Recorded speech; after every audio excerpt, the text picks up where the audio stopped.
The universe is always providing you with direction and archetypal energy in order to assist you in your manifesting journey. And the solstices are key times for setting intentions for manifestation because the universe is in complete harmony.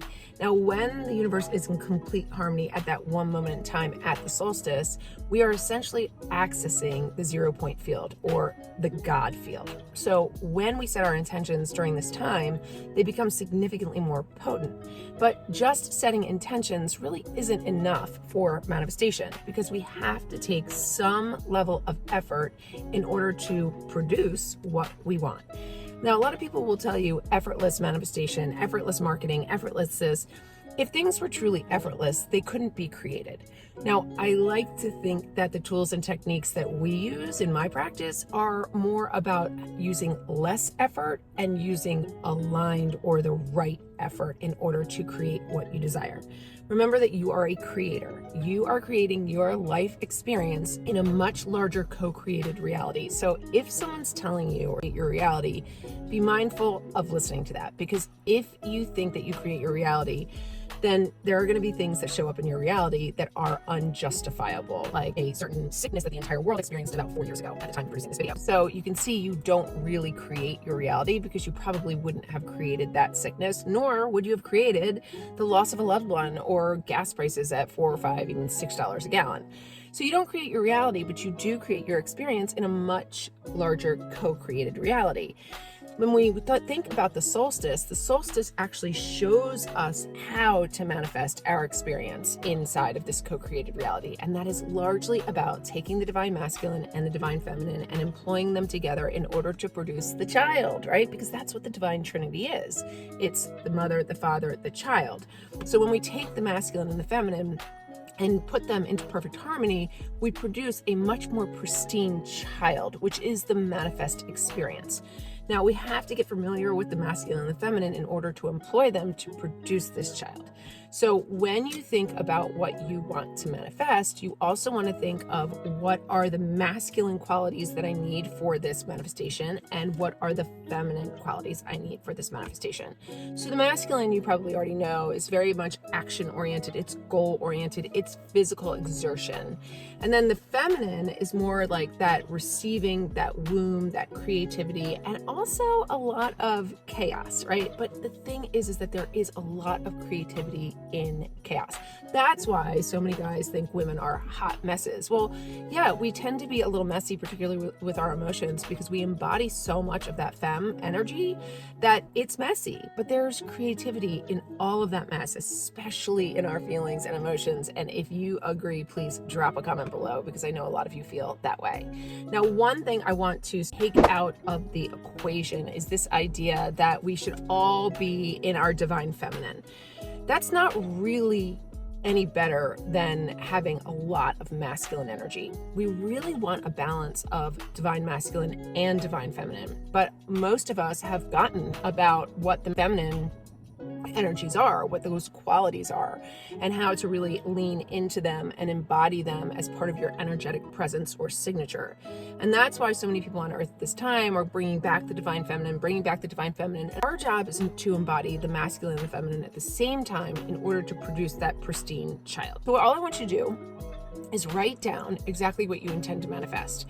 And then you're going to determine what you need to do. So for instance, what are the actual goals you need to make?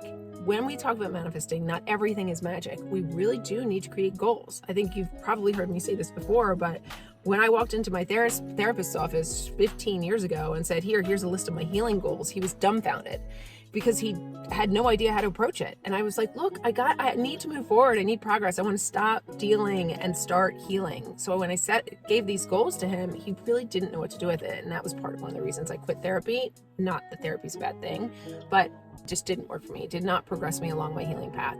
So those goals are really important. Like, how long is it going to take you to manifest this thing? And being realistic with that masculine energy, because if you say, look, I want to be a billionaire, but you're dead ass broke, that's not a realistic goal. But if you say, I want to be able to pay off all my debt in the next 6 months, significantly more realistic goal. And then as you pay off that debt, use that masculine energy to then start saying, I want to manifest 10K months. I want to manifest manifest 20K months. I want to be a millionaire. And when you become a millionaire, maybe you set the intention of becoming a billionaire.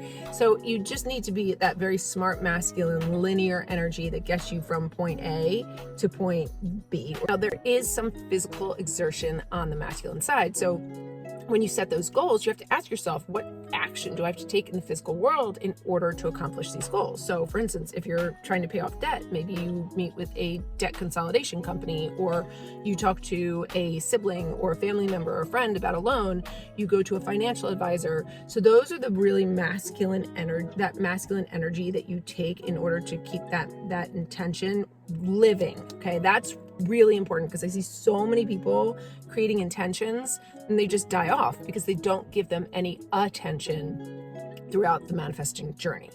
Then there is that feminine energy, okay? And this is the biggest thing with this feminine energy for you is going to be healing, all right? I know people always separate manifesting and healing, but they are literally the exact same thing. They're the way you transcend certain levels of consciousness in order to be able to experience what you're trying to manifest. So healing is part of, integral to manifestation. And that you want to put that whatever you're intending into the womb and let that feminine energy nurture it and actually heal it so that it can be raised, just like a child, raised in your consciousness. Now, what happens if you don't know how to heal it? Well, that's when you lean into the masculine energies and say, okay, well, let's set a goal. Okay, when you think of it this way, okay, you have a partner in life. Usually it's a man and a woman. But sometimes, especially in this day and age, there is a masculine feminine and a feminine feminine, or a masculine masculine and a feminine masculine. But either way, there's always going to be a largely dominant masculine, a largely dominant feminine. And the reason that is because that's how things are created. It would be very difficult for a same-sex individual to be in a relationship with a largely masculine and largely masculine. One or the other has to have that feminine. So you go to your masculine energy, and you can employ the masculine energy to help you with that healing process. But also that feminine energy is extremely creative.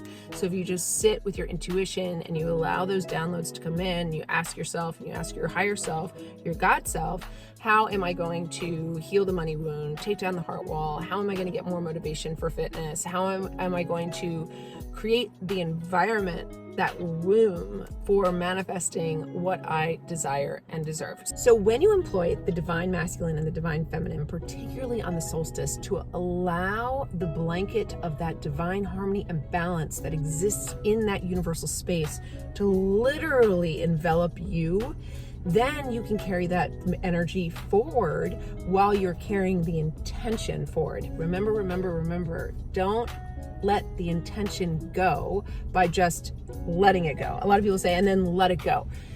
The intention has to be held for prolonged periods of time in order to fill the consciousness body with what you want to manifest. So you check in as to whether or not you are embodying the feminine, embodying the masculine in order to produce that pristine child.